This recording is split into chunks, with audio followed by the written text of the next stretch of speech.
लोकसभा चुनाव में जीत का पूरा दारोमदार उत्तर प्रदेश पर होगा, जहां लोकसभा की 80 सीटें हैं। उत्तर प्रदेश में कांग्रेस और समाजवादी पार्टी एक बार फिर एक साथ चुनाव लड़ रही हैं। आज गाजियाबाद में राहुल गांधी और अखिलेश यादव ने साझा प्रेस कॉन्फ्रेंस की। बीजेपी पर जमकर दोनों ने हमला बोला। राहुल बोले, यह विचारधारा की लड़ाई है। बीजेपी लोकतंत्र समाप्त करना चाहती है और इंडिया गठबंधन संविधान बचाने के प्रयास में जुटा है। तो अखिलेश यादव ने कहा कि उत्तर प्रदेश में विपक्षी गठबंधन बहुत मजबूत है। गाजियाबाद से गाजीपुर तक बीजेपी का सफाया होगा।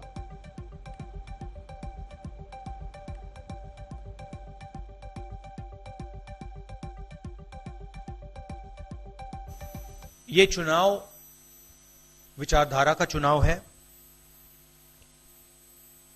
एक तरफ आरएसएस और बीजेपी जो संविधान है, लोकतांत्रिक सिस्टम है, उसको खत्म करने की कोशिश कर रही है, और दूसरी तरफ इंडिया गठबंधन कांग्रेस पार्टी संविधान को, लोकतंत्र को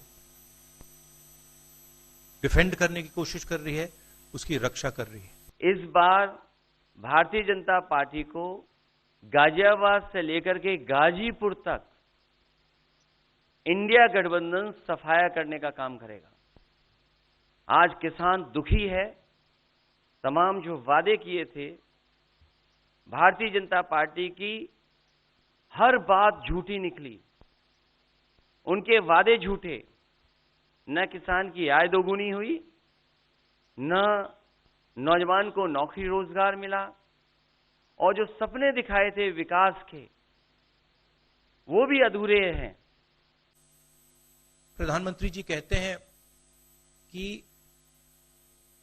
इलेक्टोरल बॉन्ड्स का सिस्टम ट्रांसपेरेंसी के लिए लाया गया, राजनीति को साफ करने के लिए लाया गया। अगर यह सच है तो उस सिस्टम को सुप्रीम कोर्ट ने रद्द क्यों किया?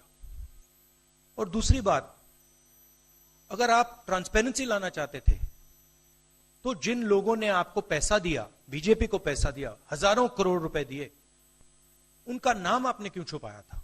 और प्रधानमंत्री जितनी भी सफाई देना चाहें, कोई फर्क नहीं पड़ने वाला है, क्योंकि पूरा देश जानता है कि प्रधानमंत्री भ्रष्टाचार के चैंपियन है। धन्यवाद।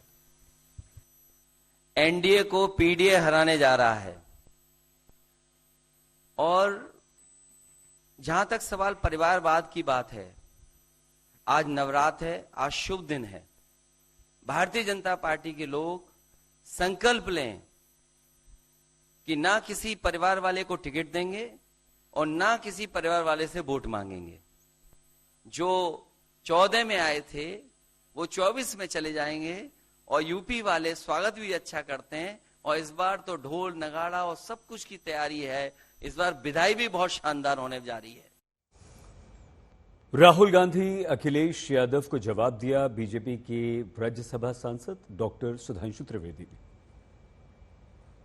इंडी गठबंधन के नेता अपनी उसी दयनीय मानसिकता का परिचय देते हुए एक बार पुनः भारत और भारतीय संस्कृति को अपमानित और लज्जित करने से बाज नहीं आ रहे। सर्वप्रथम मैं उदाहरण देना चाहता हूं। बंगाल की मुख्यमंत्री ममता बनर्जी जी ने ट्वीट करते हुए रामनवमी के बारे में लिखा, टू मेंटेन पीस। भाई, आप शांति बनाए रखने की अपील कर रही हैं, इसका मतलब कि आप इस पर्व को अशांति से जोड़ रही हैं। यह सीधा सीधा रामनवमी के पर्व का अपमान है, क्योंकि तमाम आपने दूसरे मजहबी मौकों के ऊपर अमन का पैगाम देने की बात कही है, और यहां पर आप शांति बनाए रखने की बात कह रही हैं। पीस प्रॉस्पेरिटी नहीं बोल रही है, मेंटेन पीस, यानी एक बार फिर भारतीय संस्कृति और सनातन संस्कृति को अपमानित करने का प्रयास।